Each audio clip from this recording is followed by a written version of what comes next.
Ce matin d'automne, le vent froid qui balayait les champs isolés du sud de la France semblait porter en lui quelque chose qui dépassait l'odeur de la terre humide et des feuilles mortes. Une sensation difficile à expliquer, comme si l'air lui-même était figé dans un instant ancien, répétant silencieusement quelque chose que nul autre ne pouvait percevoir. En 1991, une équipe de 5 scientifiques est arrivée en Ardèche avec un objectif simple, du moins en apparence: étudier les variations géologiques d'une région connue pour ses formations rocheuses insolites et ses petites anomalies magnétiques enregistrées depuis des décennies. Le projet était financé par une institution réputée, mais les détails de la recherche restaient confidentiels et n'étaient accessibles qu'aux chercheurs eux-mêmes. Le chef d'équipe, Antoine Delacroix, était connu pour son obsession des phénomènes qui semblaient défier les lois conventionnelles de la physique. Ses rapports précédents évoquaient des distorsions temporelles microscopiques, des phénomènes si subtils qu'ils passeraient inaperçus pour un observateur ordinaire. À ses côtés se trouvaient Claire Moreau, experte en physique expérimentale, Julien Renaud, ingénieur en instrumentation, Sophie Lambert, géologue, et Marc Vidal, responsable de l'enregistrement audiovisuel de toute l'expédition. Ils installèrent leur campement dans une zone isolée, entourée de falaises calcaires et d'une végétation dense. L'accès était difficile, un étroit sentier reliant le camp à la route la plus proche. Malgré cela, l'équipe semblait confiante. Le matériel était assemblé avec précision, des capteurs enterrés dans le sol et des caméras stratégiquement positionnées autour d'une clairière où, d'après les premières données, une légère mais constante distorsion électromagnétique se produisait. Les premiers jours, tout s'est déroulé comme prévu. On a enregistré des mesures, prélevé des échantillons, discuté des hypothèses dans un silence concentré. Mais ensuite, quelque chose a commencé à changer. L'équipement a commencé à présenter des dysfonctionnements mineurs et intermittents. Les horloges numériques accusaient un retard de quelques secondes avant de se corriger. Les enregistrements audio captaient des bruits parasites absents au moment de l'enregistrement. Pris individuellement, ces dysfonctionnements ne semblaient pas alarmants, mais leur ensemble créait un climat inquiétant. Antoine insistait sur le fait qu'ils étaient sur le point de faire une découverte majeure. Il commença à réduire les temps de repos de l'équipe, exigeant davantage de mesures, d'enregistrements et de tests. Claire commença à douter de la fiabilité de la situation, surtout après avoir constaté que certaines données étaient incohérentes, des relevés indiquant des événements survenus avant même d'être enregistrés. Par une nuit particulièrement calme, Marc visionnait les images de la journée lorsqu'il remarqua quelque chose d'étrange. Sur l'une des vidéos, enregistrée le même après-midi, il se vit traverser la clairière, quelques secondes avant d'apparaître réellement sur l'enregistrement original. C'était comme si le temps s'était dilaté un bref instant. Il appela les autres. L'équipe visionna la vidéo à plusieurs reprises, cherchant une explication logique. Julien évoqua une panne de matériel. Sophie garda le silence. Antoine, quant à lui, esquissa un sourire, comme si cela confirmait ce qu'il soupçonnait déjà. Le lendemain matin, toute l'équipe avait disparu. Le campement a été retrouvé intact. Le matériel était encore branché, des notes étaient éparpillées, la nourriture partiellement préparée. Il n'y avait aucune trace de lutte, ni de fuite précipitée. C'était comme si tout le monde était simplement parti et n'était jamais revenu. Les recherches durèrent des semaines. Les autorités locales, les équipes de secours et même des enquêteurs indépendants ratissèrent la région. Aucune trace des scientifiques ne fut retrouvée. Finalement, l'affaire fut classée comme disparition inexpliquée. Les années passèrent et l'histoire devint un mystère oublié de plus, évoqué occasionnellement dans les cercles universitaires et les théories marginales. 19 ans plus tard, en 2010, une équipe de maintenance fut envoyée dans la même région pour installer de nouveaux équipements de surveillance environnementale. Lors de l'installation, l'une des caméras fut positionnée précisément à l'endroit où le groupe avait établi son campement. Rien d'inhabituel n'a été enregistré lors de la première nuit d'opération. Lundi matin, cependant, à 3h17, la caméra a détecté un mouvement. Les images étaient granuleuses mais indubitables. 5 silhouettes traversèrent lentement la clairière. Ils portaient des vêtements démodés, typiques du début des années 1990. Leurs mouvements étaient répétitifs, presque mécaniques. Ils suivaient des trajets courts, comme pris au piège d'un cycle invisible. L'un d'eux transportait du matériel de mesure, un autre semblait ajuster quelque chose sur le sol, et un cinquième tenait un appareil photo. En agrandissant l'image, les techniciens ont remarqué quelque chose d'inquiétant. C'était Marc Vidal, et il était en train de filmer. L'enregistrement se poursuivait, montrant le groupe se déplaçant exactement selon le même schéma, répétant des actions qui semblaient déconnectées du présent. Aucun d'eux n'avait vieilli. Aucun d'eux ne semblait remarquer le passage des années. Ils étaient simplement là, prisonniers. Répétition. Comme si 1991 ne s'était jamais terminé. C'était comme si cette clairière était le seul endroit où ils existaient encore. La découverte de ces images se répandit rapidement parmi les techniciens chargés de l'installation du nouvel équipement. Dans un premier temps, ils tentèrent d'y voir un dysfonctionnement, une sorte d'interférence visuelle due à des reflets ou à un problème d'objectif. Mais à mesure que de nouveaux enregistrements apparaissaient, toujours simultanément et avec les mêmes mouvements répétitifs, l'hypothèse d'une erreur technique s'estompa. L'entreprise chargée de la surveillance environnementale a discrètement réuni une petite équipe d'experts pour analyser les données. Parmi eux figurait Élodie Garnier, analyste de données spécialisée dans l'étude des phénomènes inhabituels liés aux défaillances de systèmes complexes.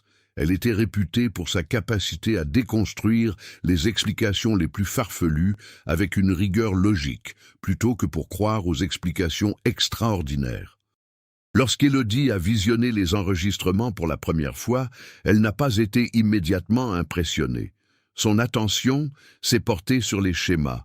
Elle a passé des heures à analyser image par image, à étudier le timing, à comparer les trajectoires et à recouper les informations avec les données historiques relatives à la disparition de 1991. C'est alors qu'il réalisa quelque chose que personne d'autre n'avait remarqué. Les mouvements des scientifiques n'étaient pas seulement répétitifs, ils étaient identiques à chaque enregistrement. Aucune variation, aucune erreur, aucun signe d'improvisation humaine. C'était comme si ces actions avaient été figées dans une boucle parfaite, reproduite avec une précision absolue, nuit après nuit. Entre-temps, le site commença à attirer l'attention des autorités scientifiques françaises.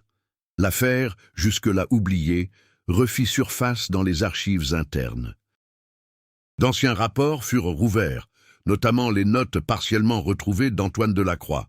Ces documents ont révélé un détail troublant. Antoine pensait que cette région spécifique présentait non seulement des anomalies magnétiques, mais fonctionnait aussi comme une sorte de bulle temporelle instable. Selon ses théories, certains points de l'espace pouvaient stocker des instants précis, comme si le temps laissait des marques physiques sur l'environnement. Claire Moreau, dans ses écrits, manifestait une inquiétude croissante. Ses notes indiquaient que les expériences dépassaient les limites de sécurité. Elle mentionnait des lectures suggérant une interférence directe avec la perception du temps, non seulement sur le plan théorique, mais aussi sur le plan pratique. Julien Renaud, plus pragmatique, a constaté des pannes techniques de plus en plus fréquentes. Des appareils s'éteignaient tout seuls. Des capteurs renvoyaient des valeurs impossibles et, dans un cas précis, un dispositif a enregistré une activité avant même d'être activé. Sophie Lambert, quant à elle, semblait s'intéresser de près au sol de la région. Ces études mettaient en évidence une formation géologique inhabituelle, aux propriétés susceptibles d'amplifier les champs électromagnétiques naturels. Dans l'une de ses dernières notes, elle décrivait la sensation de marcher sur quelque chose qui n'est pas tout à fait présent.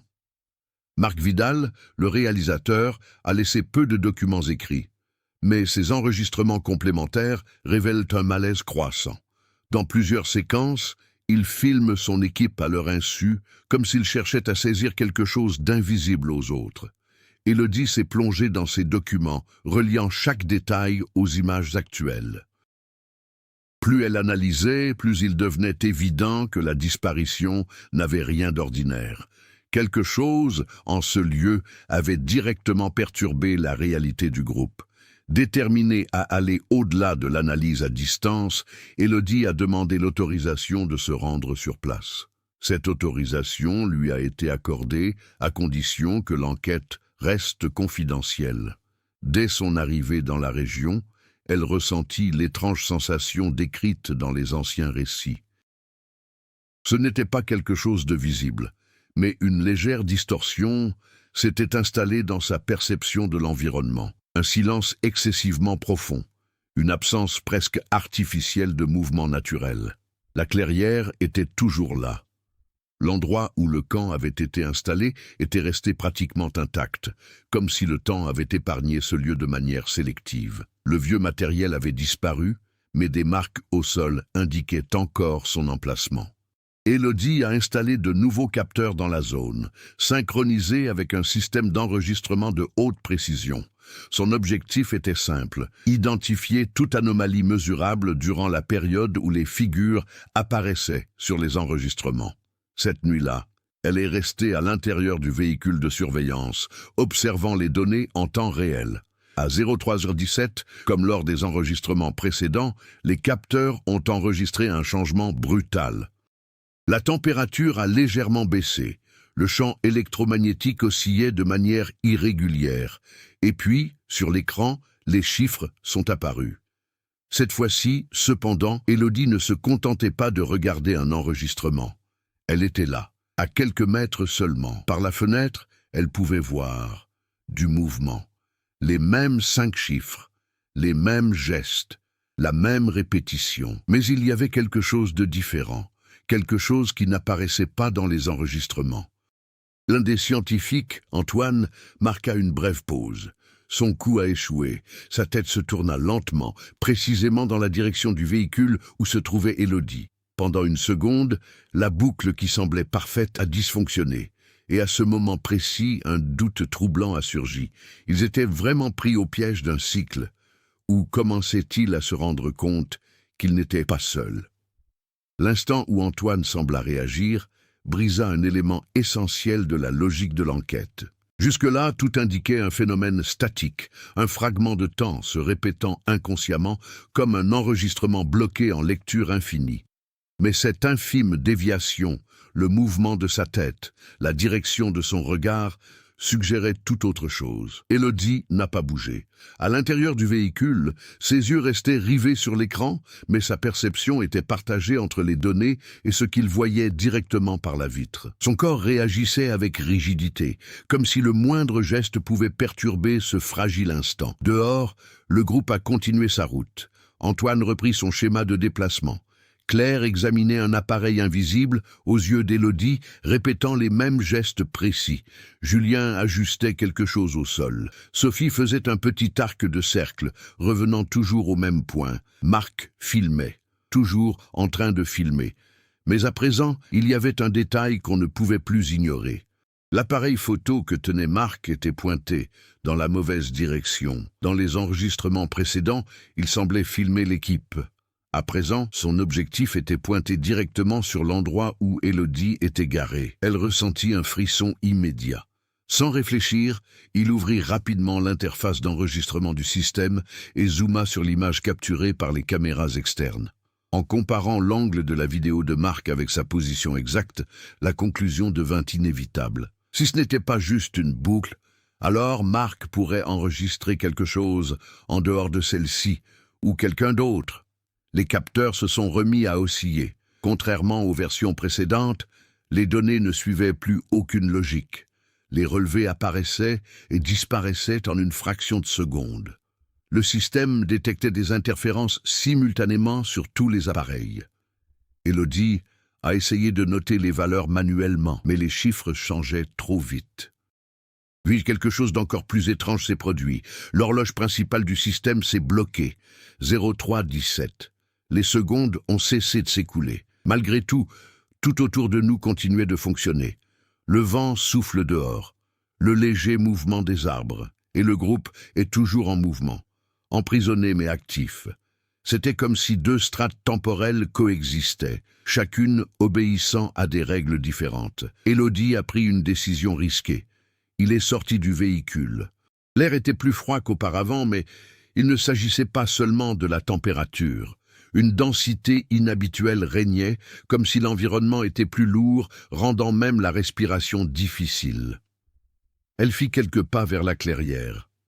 Le sol semblait vibrer légèrement sous ses pieds. À mesure qu'il se rapprochait, les mouvements du groupe commencèrent à présenter de légères imperfections. Rien de dramatique, mais suffisant pour rompre la perfection du cycle. Claire mit une seconde de plus à répéter un geste. Julien a laissé tomber un outil, chose qui ne s'était jamais produite auparavant pendant le tournage. Sophie marqua une pause un peu plus longue que d'habitude. C'est Antoine. Antoine ne réintégra pas immédiatement le mouvement. Il resta immobile, face à Élodie. Ses yeux étaient fixés sur elle. Son visage ne laissait transparaître aucune expression claire, mais il y avait une intention. Pour la première fois, cela ne ressemblait pas seulement à un écho du passé. Cela ressemblait à une présence. Marc a continué le tournage. Mais à présent, sa caméra s'éleva lentement, ajustant le cadrage, jusqu'à ce qu'elle soit pointée directement sur le visage d'Élodie. Elle s'est figée. La distance qui les séparait n'était pas grande, une dizaine de mètres tout au plus, mais quelque chose d'invisible les séparait. Une frontière qu'on ne pouvait voir, qu'on ne pouvait que ressentir. Antoine fit un pas. Ce fut le premier mouvement qui ne se conforma pas au schéma. Le sol sous ses pieds sembla réagir, comme s'il résistait à son geste. L'air autour de lui se distordit un bref instant, comme la chaleur sur l'asphalte. Élodie recula instinctivement.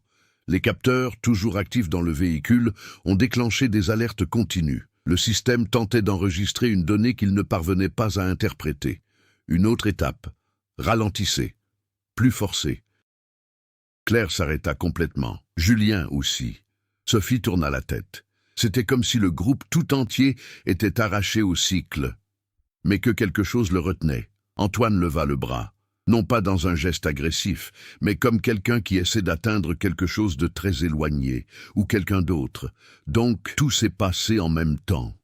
Un bruit sourd a déchiré la pièce. Les capteurs se sont désactivés.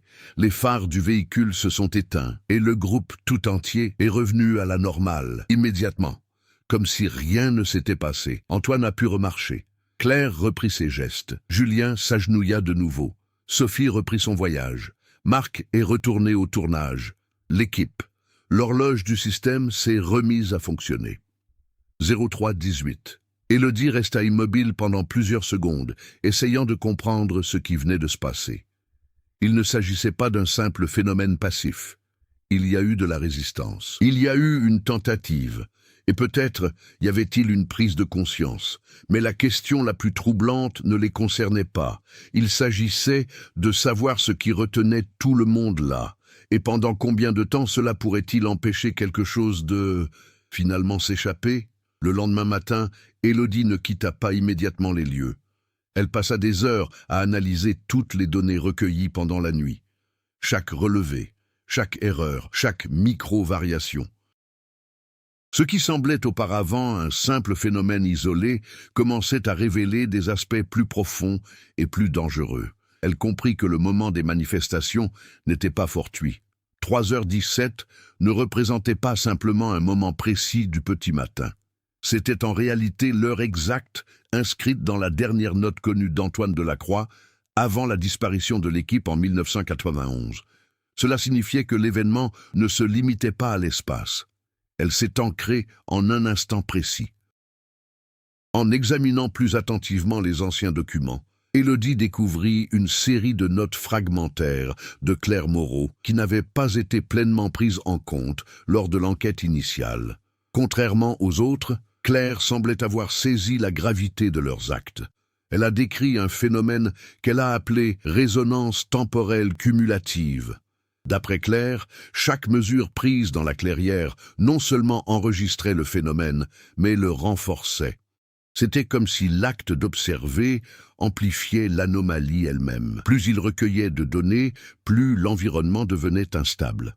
Cette découverte a créé une nouvelle source de tension. Si cela était vrai, alors la présence même d'Élodie, ses capteurs, ses caméras, ses enregistrements, pourrait aggraver le phénomène. Malgré tout, elle décida de continuer, non pas par imprudence, mais parce qu'une autre variable apparaissait.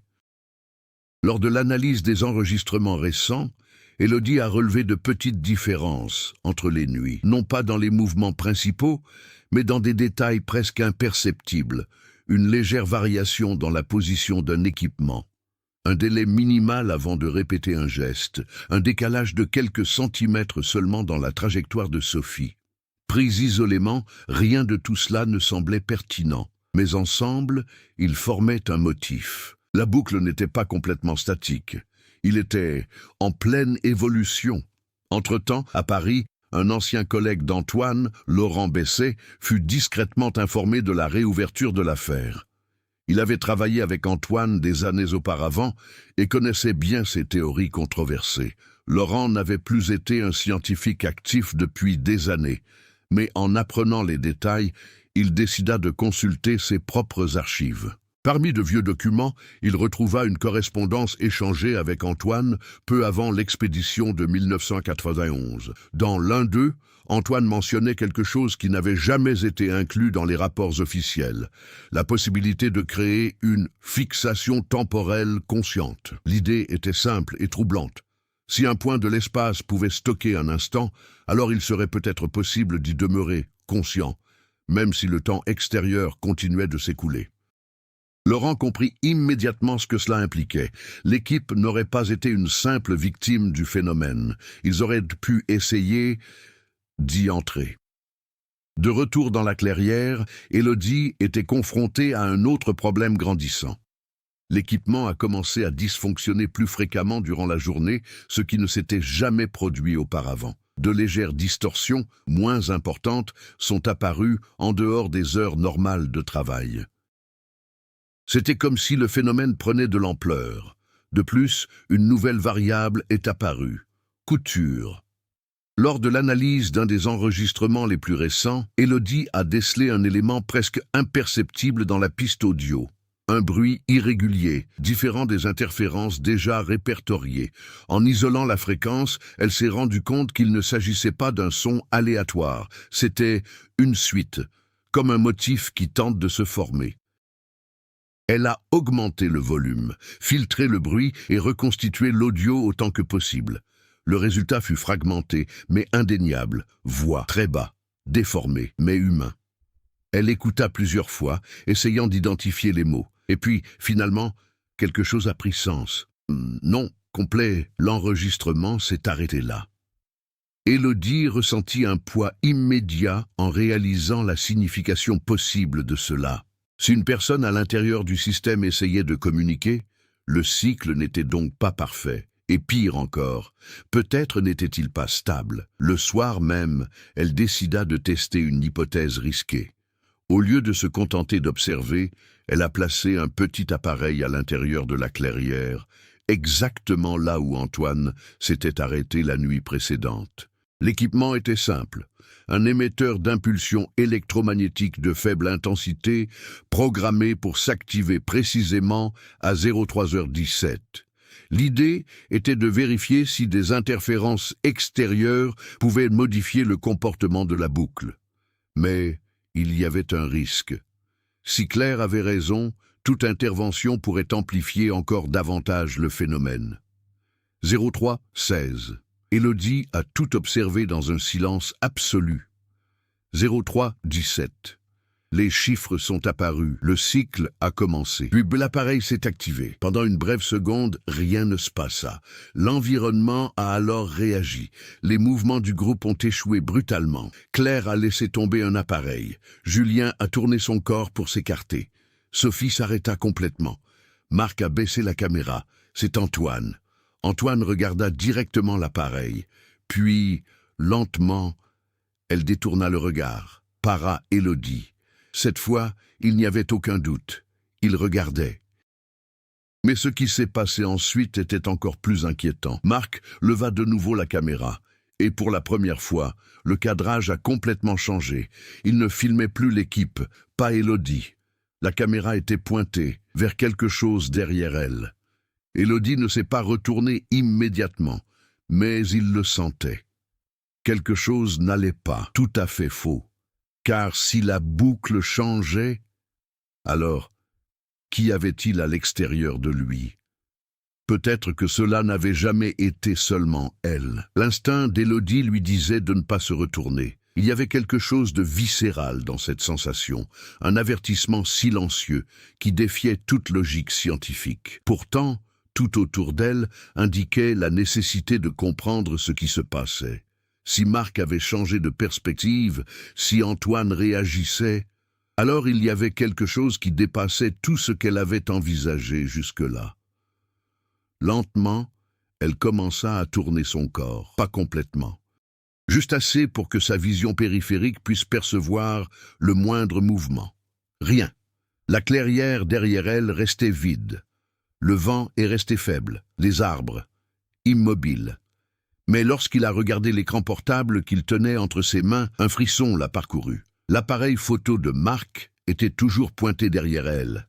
Et dans le cadre, il y avait une silhouette. Propriété. Elle s'est arrêtée à quelques mètres seulement de l'endroit où elle se trouvait réellement. Élodie releva de nouveau les yeux, fixant droit dans l'espace vide devant elle. Rien. Il retourna vers l'écran. La silhouette était toujours là. L'écart était total. Ce qui était perçu n'existait pas sur le même plan de perception qu'elle. Ou il ne voulait pas être vu directement. La silhouette restait immobile, mais sa présence était indéniable. Une silhouette humaine, une posture rigide, la tête légèrement inclinée, comme si elle observait Élodie depuis longtemps. Le plus troublant n'était pas sa présence. Le problème, c'est qu'elle ne faisait pas partie du groupe de 1991. Élodie prit une profonde inspiration, essayant de garder son calme. Si cela était réel, alors le phénomène comportait une troisième couche. Pas seulement le passé qui tourne en boucle, pas seulement le présent qui interagit avec lui, mais il y a quelque chose entre les deux. Elle a rapidement ajusté les paramètres du moniteur, s'efforçant de saisir le maximum de détails de l'image. La résolution était limitée, mais suffisante pour remarquer quelque chose d'encore plus inquiétant. La silhouette était légèrement décollée du sol.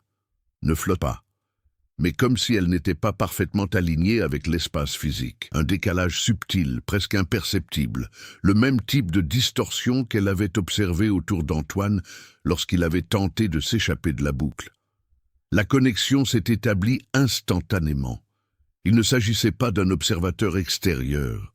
Il s'agissait de quelqu'un qui avait déjà été touché. Avant qu'il puisse réagir, les capteurs se sont déclenchés à nouveau. Mais cette fois, il ne s'agissait pas d'une fluctuation ordinaire. Tous les appareils ont commencé à enregistrer des valeurs simultanées et contradictoires. La température montait et descendait en même temps. Les fréquences se chevauchaient. Les relevés étaient impossibles. L'environnement s'effondrait. À l'intérieur de la clairière, le groupe s'arrêta complètement. Il n'y avait plus de mouvements répétitifs. Il n'y avait pas de boucle. C'était comme si tout le système avait été perturbé. Antoine s'avança, sans résistance visible cette fois. Claire releva lentement la tête. Julien regarda autour de lui, visiblement désorienté. Sophie porta sa main à son visage, comme quelqu'un qui sort d'un long état d'inconscience. Et Marc a baissé la caméra. Ses yeux étaient fixés sur Élodie. Mais quelque chose avait changé. Pleine conscience. Confusion. C'est urgent. Il a dit quelque chose. Aucun son audible, mais ses lèvres bougeaient clairement. Élodie agrandit l'image, tentant de l'interpréter. Un seul mot, court, répété. Corps. Le monde autour de nous sembla réagir immédiatement. Le grondement sourd revint, plus intense qu'auparavant. L'air se distordit violemment. La silhouette derrière Élodie, celle visible uniquement à la caméra, commença à bouger. Lentement, mais intentionnellement. Élodie n'a pas réfléchi. Mail. Ses pas étaient rapides et désordonnés, le terrain accidenté rendant ses mouvements difficiles. Le véhicule n'était qu'à quelques mètres, mais la distance semblait s'accroître à chaque seconde. Derrière elle, quelque chose a changé. Ce n'était pas seulement le son, c'était la sensation d'une présence qui se rapprochait. Lourd, faux, elle ne s'est pas retournée, pas directement. Mais l'écran était toujours dans sa main. Et par réflexe, son regard se posa sur l'écran. La silhouette était plus proche, beaucoup plus près. Et maintenant, son visage était visible. Ce n'était pas un étranger, c'était Marc, mais pas Marc, celui de la Clairière. Pas le Marc de 1991. C'était une version déformée par le temps. C'était comme s'il était resté conscient à l'intérieur de cet espace pendant des décennies, incapable d'en sortir. Ses yeux étaient grands ouverts, son expression brisée. Et il n'était pas coincé dans une boucle. Il était libre de ce côté-là. Élodie monta dans le véhicule et claqua la portière. Les systèmes ont tenté de redémarrer automatiquement, en clignotant de manière erratique. Dehors, le groupe a disparu, immédiatement, comme s'il n'y était jamais allé auparavant. Mais le moniteur, l'écran affichait encore quelque chose. La figure, arrêt, à l'extérieur du véhicule. J'observe. Et puis, pour la première fois, elle a fait quelque chose qu'aucun record précédent n'avait montré. Il leva la main. Et il tapota lentement la vitre. Une fois, deux fois, trois, pas de précipitation, faible, mais avec une intention claire. Elle savait qu'Élodie pouvait la voir, et pire encore, je savais maintenant qu'il y avait un lien. Le phénomène ne se limitait plus à la Clairière. Il s'était agrandi, et quelque chose était passé. L'impact de ce qui venait de se produire ne laissait aucune place à l'hésitation. À l'intérieur du véhicule, Élodie tenta d'activer manuellement le système, appuyant à plusieurs reprises sur les commandes, tandis que l'écran oscillait entre images fixes et fragmentées. Dehors, la silhouette restait immobile après les contacts avec la vitre, comme dans l'attente d'une réponse qui ne viendrait pas. Puis, sans transition, elle a disparu. Aucune distorsion n'était visible. Il n'y avait aucun mouvement. Elle a tout simplement disparu. Le silence qui suivit fut plus inquiétant que toutes les manifestations précédentes. Élodie resta immobile quelques secondes, observant le reflet tremblant de son visage dans le miroir. Sa respiration était encore rapide, mais son esprit s'efforçait déjà de réorganiser les événements de façon logique. La situation avait dégénéré, et plus encore, quelque chose avait franchi une barrière qui jusque-là semblait insurmontable. Lorsque les systèmes ont finalement été partiellement remis en service, elle a immédiatement commencé à enregistrer toutes les données restantes. Malgré les pannes, la moindre information pouvait s'avérer cruciale. Les relevés ont montré une chute brutale, de l'activité anormale peu après la disparition de la figure. Cela n'indiquait pas de stabilité, cela indiquait un écoulement. C'était comme si le phénomène avait libéré quelque chose qui s'était accumulé. Elle a rapidement examiné les images enregistrées dans les dernières secondes avant la panne totale. Le schéma était clair, le pic d'activité coïncidait précisément avec le moment où la silhouette touchait le véhicule. Contact. Même sans interaction physique directe, quelque chose avait été établi. Sans perdre de temps, Élodie décida de quitter les lieux. Ce retrait n'était pas impulsif, mais stratégique. Rester sur place sans comprendre ce qui avait changé aurait pu signifier devenir partie intégrante du phénomène. Le retour par les trois sentiers parut plus long que l'aller. À chaque virage, à chaque étendue de végétation dense, l'impression d'être constamment observé persistait. Rien ne laissait présager quoi que ce soit d'inhabituel, mais ce sentiment d'être épié demeurait. Arrivée sur la route principale, elle a arrêté le véhicule pendant quelques minutes. Il passa mentalement en revue chaque détail, boucle haut, la panne, conscience, la figure. Et plus important encore, le fait que cette entité, ou version de Marc, n'ait pas été emprisonnée. Ça a tout changé. Quelques heures plus tard, dans un environnement contrôlé, Élodie a entrepris l'analyse complète des données recueillies. L'interférence avait corrompu une part importante des enregistrements, mais suffisamment de données étaient restées intactes pour confirmer une hypothèse cruciale. Ce phénomène n'était pas simplement un cycle temporel. C'était un système instable, en effondrement progressif. Et plus inquiétant encore, il était emprisonné à différents niveaux. Le groupe initial semblait prisonnier d'un état répétitif, la conscience n'émergeant que lorsque le système était perturbé. Mais cette autre version de Mark, elle ne se répétait pas. Elle jouait la comédie. Cela indiquait qu'à un moment donné, quelque chose ou quelqu'un avait réussi à se libérer du cycle, mais pas complètement. Pas aux heures normales, mais pour une couche intermédiaire. Une sorte d'espace entre ce qui s'est passé et ce qui se passe encore. Élodie a recoupé ces informations avec les anciens dossiers. C'est alors qu'elle a découvert un détail négligé dans les rapports initiaux. Une incohérence dans le nombre d'enregistrements finaux effectués par Mark en 1991. Officiellement, 47 bandes avaient été répertoriées, mais l'inventaire physique n'en a enregistré que 46. Il en manquait un. À l'époque, cela avait été considéré comme une erreur de catalogage. À présent, cela ne semblait plus être une erreur. Si Mark avait enregistré quelque chose d'inhabituel, s'il avait compris ce qui se passait avant la disparition, ainsi, cet enregistrement pourrait contenir le moment précis de la rupture. Et peut-être l'origine de la version qui existait désormais en dehors de la boucle. Entre-temps, une autre conséquence commença à se manifester. Dans les heures qui suivirent le retour d'Élodie, de légères perturbations commencèrent à apparaître dans les données transmises à distance par les capteurs qu'elle avait laissés dans la clairière, même en journée, même en dehors de la plage horaire de 3h17 du matin. Mouvements brefs, des ombres enregistrées sans origine claire, des interférences à basse fréquence, semblables à la voix qu'elle avait détectée plus tôt. Le phénomène était actif en dehors du cycle principal, et cela ne signifiait qu'une seule chose. Il ne pouvait plus se contenir. Mais la réaction la plus troublante ne venait pas des données. Cela venait de quelque chose de beaucoup plus proche de chez nous.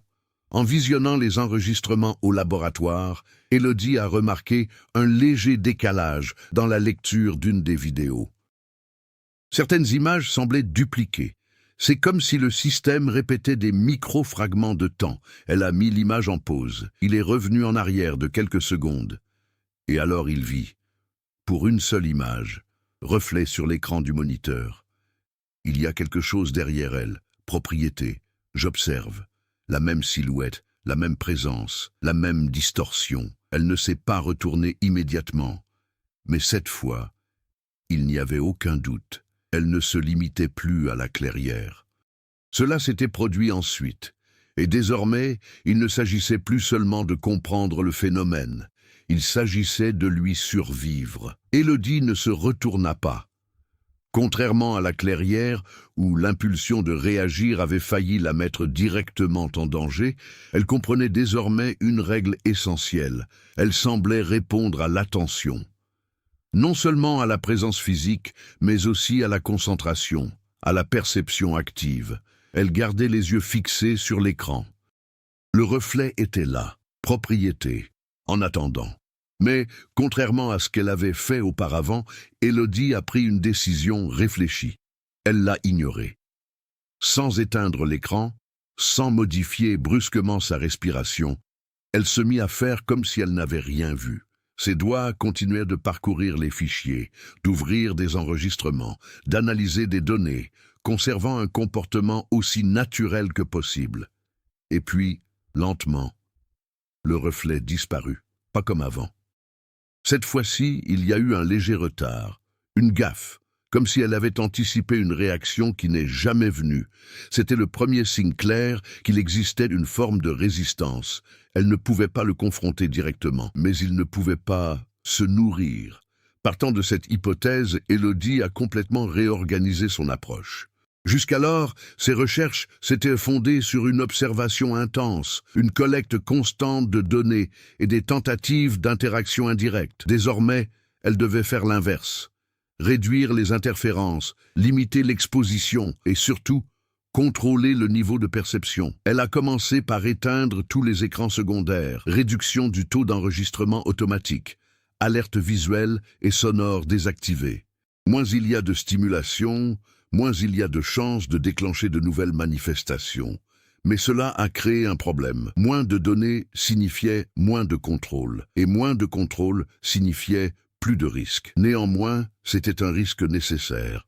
Les jours suivants, Élodie commença à travailler par cycles d'analyse courts, toujours entrecoupés de périodes de déconnexion totale. Fini les longues heures passées à écouter des enregistrements. Fini l'observation de schémas répétitifs jusqu'à l'épuisement. Elle devait éviter de tomber dans le même genre de boucle cognitive qui avait pu contribuer au piège de l'équipe d'origine.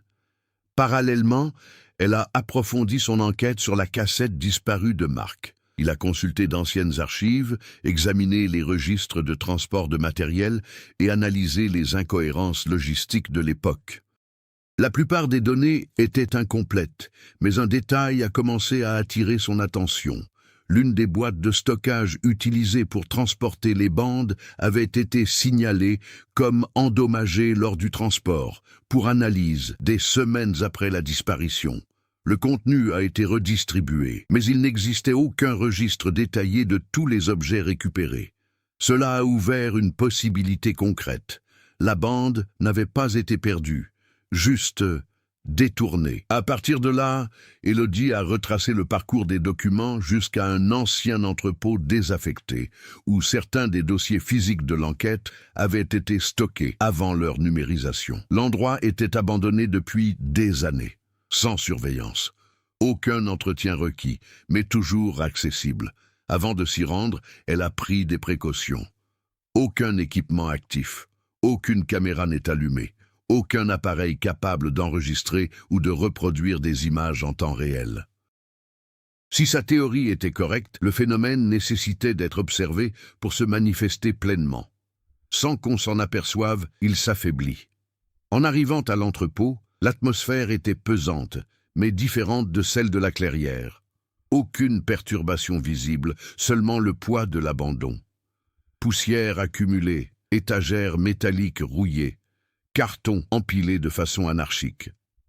Elle a commencé la recherche manuellement, pas de précipitation, sans créer de motif. Ouvrir des boîtes au hasard en évitant toute séquence logique qui pourrait mener à des répétitions. Les heures passèrent. Jusqu'à ce qu'il le trouve. Une boîte sans identification claire, partiellement endommagée. À l'intérieur, de vieilles cassettes, étiquettes désactivées, mais l'un d'eux est différent. Marqué uniquement d'un symbole simple, dessiné à la main. Un cercle incomplet. Élodie tint la bande quelques secondes, l'examinant sans hâte. Ce n'était pas un record typique, c'était intentionnel, et peut-être caché. Mais il y avait un problème. Pour comprendre ce qui y a été enregistré, elle devrait le visionner. Et regarder signifiait observer. Et observer, cela pourrait réactiver quelque chose. Elle est retournée au laboratoire avec la cassette, mais ne l'a pas réécoutée immédiatement. Il a donc préparé un environnement contrôlé. Pas de miroir, pas de surface réfléchissante, avec un éclairage constant, et plus important encore, avec un système de lecture permettant des pauses immédiates en cas de problème. Avant de commencer, elle a fait quelque chose de différent. Il recouvrait partiellement l'écran, ne laissant visible qu'une petite zone centrale. Limiter le champ de vision, limiter l'exposition. Puis, la reproduction commença. L'image est apparue avec du bruit. Fluctuant, instable, mais la situation s'est rapidement stabilisée. C'était la clairière, 1991. Le groupe était présent, mais pas en boucle. C'était du temps continu, réel. Marc tenait l'appareil photo, mais je ne filmais pas l'équipe. Je filmais Antoine. Il parlait. Aucun son audible sur la bande, mais il en est parfaitement conscient. Et puis, Antoine fit quelque chose d'inattendu. Il regarda droit dans la caméra, pas comme si quelqu'un était filmé. Mais en tant que personne essayant de communiquer, qui serait témoin de cela à l'avenir? Élodie sentit son corps se tendre. Mais il ne s'est pas égaré. Elle avait appris. Contrôle. Concentration limitée. Pas de réaction excessive. Sur l'enregistrement, Antoine ramasse un objet au sol, un des dispositifs expérimentaux. Et il désigna le centre de la clairière. Puis il fit un simple geste. S'arrêter. Attendez. Et puis... La vidéo a échoué. L'image s'est déformée. Et pendant un bref instant, quelque chose apparut derrière lui. La même silhouette. La même présence. Mais là, ce n'était que le début. Le moment précis où tout a commencé à mal tourner. Élodie a immédiatement mis la vidéo en pause. Il prit une profonde inspiration. Maintenant, elle comprenait. Ce n'était pas un simple accident. Ce n'était pas seulement un phénomène naturel. Il l'avait provoqué. Et pire encore, il l'avait vu venir. Et pourtant, ils ont continué. Élodie n'a pas repris la vidéo immédiatement. Elle disposait déjà de suffisamment d'informations pour comprendre que l'enregistrement n'était pas seulement une preuve, mais aussi un point de départ. Continuer à observer sans préparation risquait de reproduire la même erreur qu'en 1991. Observer sans en comprendre la portée. Antoine avait laissé un avertissement. Non pas en parole, mais en acte. S'arrêter. Attendez. Ce n'était pas un simple geste pendant l'enregistrement. C'était une instruction. Et, pour la première fois depuis le début de l'enquête, Élodie décida de suivre à la lettre les instructions qu'on lui donnait. Elle a éteint l'appareil. Silence total. Aucun écran actif. Source de l'image inconnue. Pendant des heures, elle resta sans aucun stimulus visuel lié à l'affaire. Pas de consultation de données, pas d'analyse d'enregistrement, pas même un coup d'œil au rapport. C'était une rupture délibérée avec le mode de fonctionnement qui avait guidé toute l'enquête jusqu'alors. Et l'effet fut immédiat. Aucune interférence, aucune distorsion, aucune réflexion inattendue. Cela a confirmé un point essentiel. Le phénomène dépendait de la continuité. Répétition. Sous observation constante. Sans cela, il s'affaiblirait. Mais il y avait un problème. Si le phénomène s'affaiblissait sans observation, toute tentative pour y mettre un terme définitif exigerait exactement l'inverse. Un moment d'interaction contrôlée et précise, sans aucune marge d'erreur. Elle devait agir, mais une seule fois. Pas de répétition. Aucune correction nécessaire, pas de deuxième tentative. Avant de retourner dans la clairière, Élodie organisa toutes les informations en une seule séquence logique, non pas comme un cycle d'analyse, mais comme un plan d'action direct. L'heure, 03:17, le point central de la clairière, l'appareil utilisé par Antoine, la présence de la silhouette au moment initial de la rupture, et, plus important encore, le schéma observé lorsque la boucle a échoué, la conscience a émergé, mais quelque chose a immédiatement réagi pour rétablir le cycle. Cela signifiait qu'il existait un mécanisme de confinement, ce qui a empêché un effondrement total, et c'était précisément ce à quoi elle devait faire face, mais pas avec force, avec précision. La nuit suivante, Élodie retourna à la clairière. Seul, aucun équipement actif, aucun capteur, pas de caméra, l'essentiel, rien de plus. Entre ses mains, le dispositif expérimental récupéré de l'enregistrement, reconstitué à partir de documents techniques de 1991. Elle ne savait pas exactement ce qu'il avait fait, mais je savais quand il fallait l'utiliser. 03:16. L'atmosphère était calme, sans distorsions apparentes, aucun signe d'activité. 03:17. Ils sont arrivés. Le groupe, comme toujours, mouvement répétitif, sans s'en rendre compte. Mais cette fois, Élodie n'a pas observé directement. Ses yeux étaient fixés au sol, utilisant sa vision périphérique juste assez pour localiser le centre de la clairière. Elle marcha, des pas fermes, sans hésitation. Sans escale, sans réagir, c'est tout à fait ça. Il se pencha. Et il a positionné l'appareil, sans les regarder, sans demander de confirmation, sans attendre de réponse. Elle l'a activé. Pendant une seconde, rien ne se passa. Puis le monde a réagi. Le son grave revint, plus intense que jamais. L'air se distordit violemment. Mais Élodie ne bougea pas. Il n'a pas regardé. Il n'a pas réagi. Elle resta exactement comme Antoine l'avait indiqué, s'arrêter. Attendez. Autour de lui, la boucle commença à dysfonctionner, mouvement brisé, séquence interrompue. La répétition a perdu de sa cohérence. Claire Parou, Julien recula. Sophie tomba à genoux. Marc a laissé tomber l'appareil photo par terre. C'est Antoine. Antoine s'avança, sans résistance, sans distorsion, direct, livre. Mais autre chose s'est produit en même temps. La pression environnementale a augmenté brutalement, lourd, oppressif, la silhouette. Elle était de nouveau là, plus près, plus précis. Mais Élodie ne regarda pas, même si la présence se rapproche, même avec la nette impression que quelque chose se trouvait à quelques centimètres d'elle. Elle resta immobile, respiration contrôlée, concentration absolue. Le son s'est amplifié, puis ça s'est arrêté. Silence. Total. Voilà. Denso. Et puis, un son différent. Mesure. Réel. Irrégulier. Désorganisé. Mais gratuit. La boucle avait été rompue, mais la question demeurait. À quel prix? Et surtout, qu'est-ce qui avait été publié d'autre en même temps? Le silence qui enveloppait la clairière était anormal. Il n'y avait pas de vent. On n'entendait aucun bruissement de feuilles. Il n'y avait aucun signe de vie aux alentours. C'était comme si le monde s'était arrêté, en attente. Élodie restait immobile. L'appareil au sol avait cessé d'émettre le moindre signal, mais l'effet persistait. L'air semblait plus léger, moins déformé, comme si quelque chose qui comprimait auparavant l'environnement avait été partiellement dissipé. Puis elle a écouté. Respiration. Pas le vôtre. Devant vous, lent, irrégulier, humain. Contre toute attente, Élodie leva les yeux. Antoine était là, à quelques mètres seulement, n'est plus emprisonné, plus de répétition. Ses yeux étaient vifs, confus, fatigués, mais lucides. Son corps lui paraissait plus lourd, comme s'il s'adaptait à quelque chose qui lui avait été perdu depuis longtemps.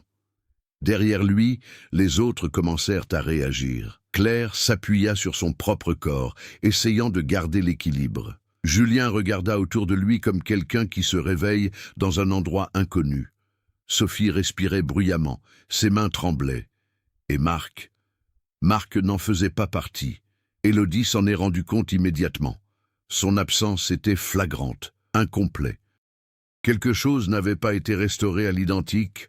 Antoine fit un autre pas, hésitant. Son regard se fixa sur Élodie, et pendant un instant, il sembla qu'il essayait d'organiser des pensées qui ne correspondaient plus à l'époque où il se trouvait. Ses lèvres ont bougé, cette fois avec du son faible, déchirant le silence. Trop tard. La réaction fut instantanée. Le sol vibra. L'air se distordit à nouveau, mais différemment. Plus agressif, plus instable. Élodie s'entuante de verre. La présence, derrière elle. Mais désormais, il n'y avait plus aucune raison de l'éviter. Elle se retourna. Et ce qu'il voyait n'était plus une silhouette indéfinie. C'était Marc. Ou ce qu'il en restait.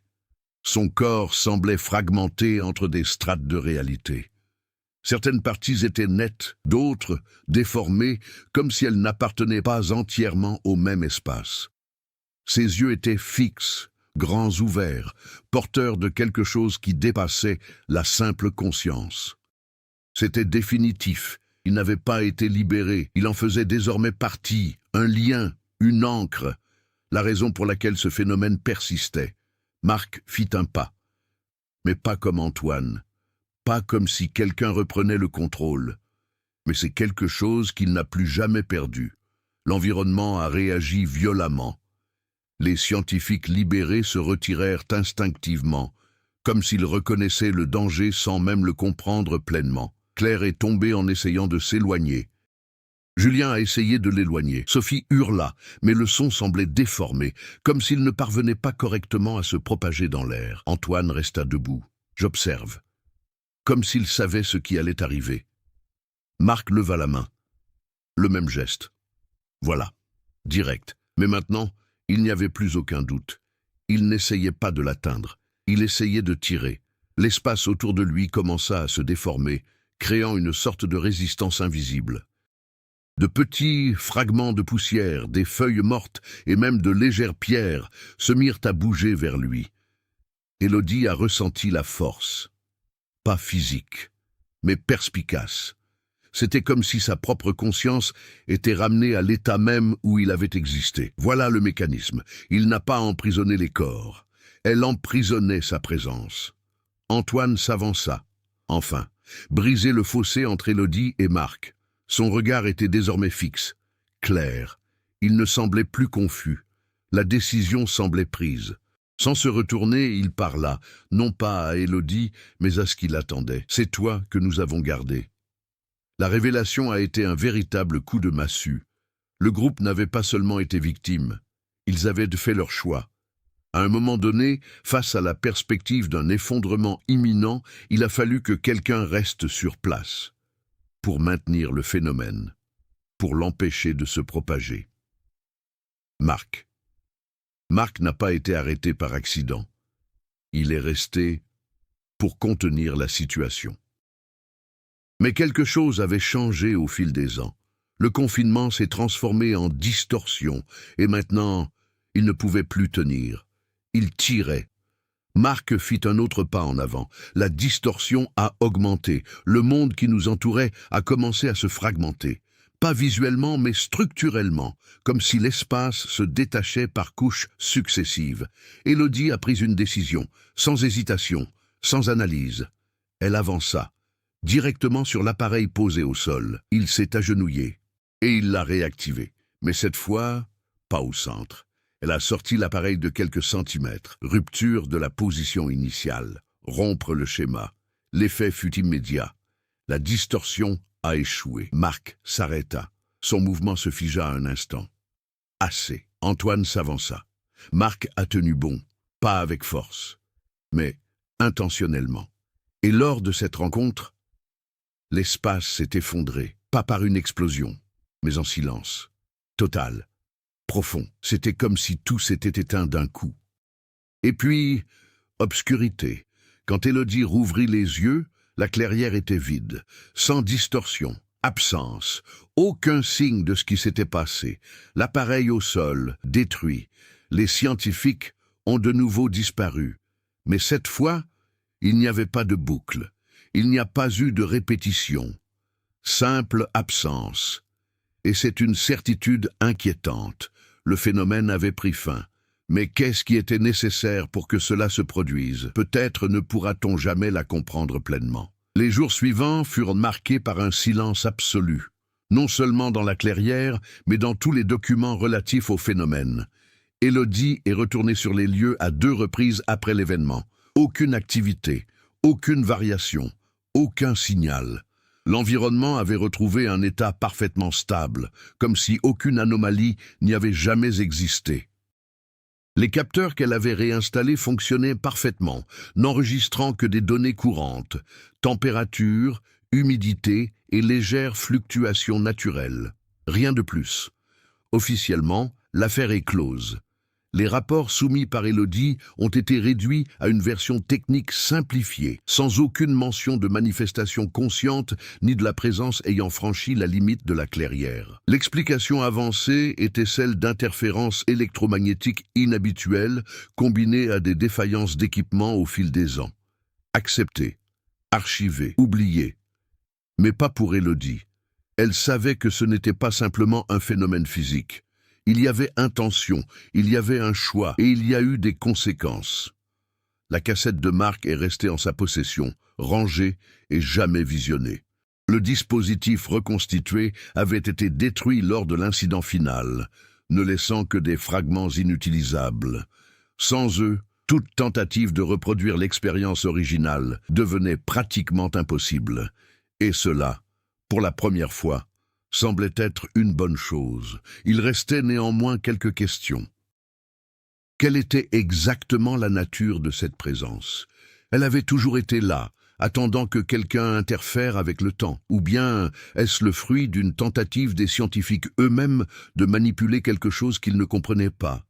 Et Marc? Sa mémoire n'a pas été recouvrée au sens conventionnel du terme. Aucun corps n'a été retrouvé. Aucun document ultérieur n'indique qu'il soit revenu. Mais contrairement aux autres fois, il n'y eut plus aucune trace de lui, sous quelque forme que ce soit. Pas de boucle. Même pas en dehors de ça. C'était comme si, au dernier moment, quelque chose s'était résolu ou consommé. Élodie a continué sa vie, mais n'est jamais revenue à ce genre d'enquête. Elle a complètement changé de domaine professionnel, prenant ses distances avec toute étude relative aux anomalies ou aux phénomènes inexpliqués. Pourtant, certaines marques persistaient.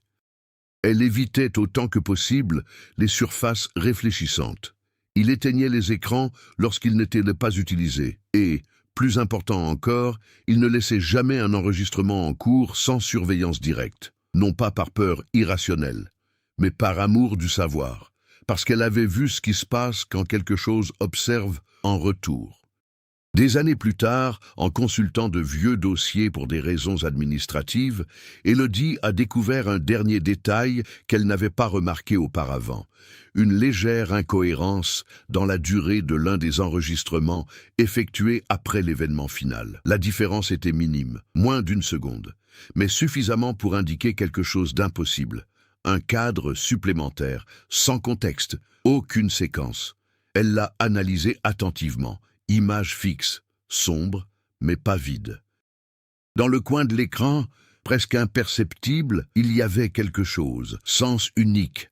Arrêt. J'observe. Ce n'était pas suffisamment clair pour être identifié, mais ce n'était pas une erreur non plus. C'était une présence, et cela signifiait que, même une fois le phénomène terminé, il restait encore quelque chose. Pas dans la clairière, pas à temps, mais dans un espace beaucoup plus difficile à contrôler, parmi ce qui est visible et ce qui l'observe. Des mois plus tard, la clairière a été officiellement reclassée en zone de préservation environnementale, avec un accès restreint et une surveillance minimale. Sans études, aucun équipement, pas de répétition. Élodie n'est jamais revenue, mais un soir comme les autres, alors qu'elle éteignait son ordinateur après des heures de travail, elle hésitait une seconde avant de quitter la pièce. L'écran était déjà noir. Elle ne reflétait que l'environnement qui se trouvait derrière elle. Rien d'inhabituel, rien de déplacé.